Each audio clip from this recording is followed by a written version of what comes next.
মই সৰ্বানন্দ সোণোৱাল লোকসভাৰ সদস্য নিৰ্বাচিত হোৱাত ঈশ্বৰৰ নামত শপত খাই কওঁ যে বিধিৰ দ্বাৰা স্থাপন কৰা ভাৰতৰ সংবিধানৰ প্ৰতি মই প্ৰকৃত বিশ্বাস আৰু নিষ্ঠা পোষণ কৰিম।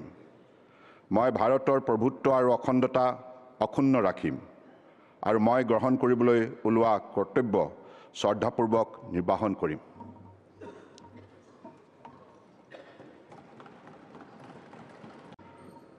মই সৰ্বানন্দ সোণোৱাল লোকসভাৰ সদস্য নিৰ্বাচিত হোৱাত ঈশ্বৰৰ নামত শপত খাই কওঁ যে বিধিৰ দ্বাৰা স্থাপন কৰা ভাৰতৰ সংবিধানৰ প্ৰতি মই প্ৰকৃত বিশ্বাস আৰু নিষ্ঠা পোষণ কৰিম।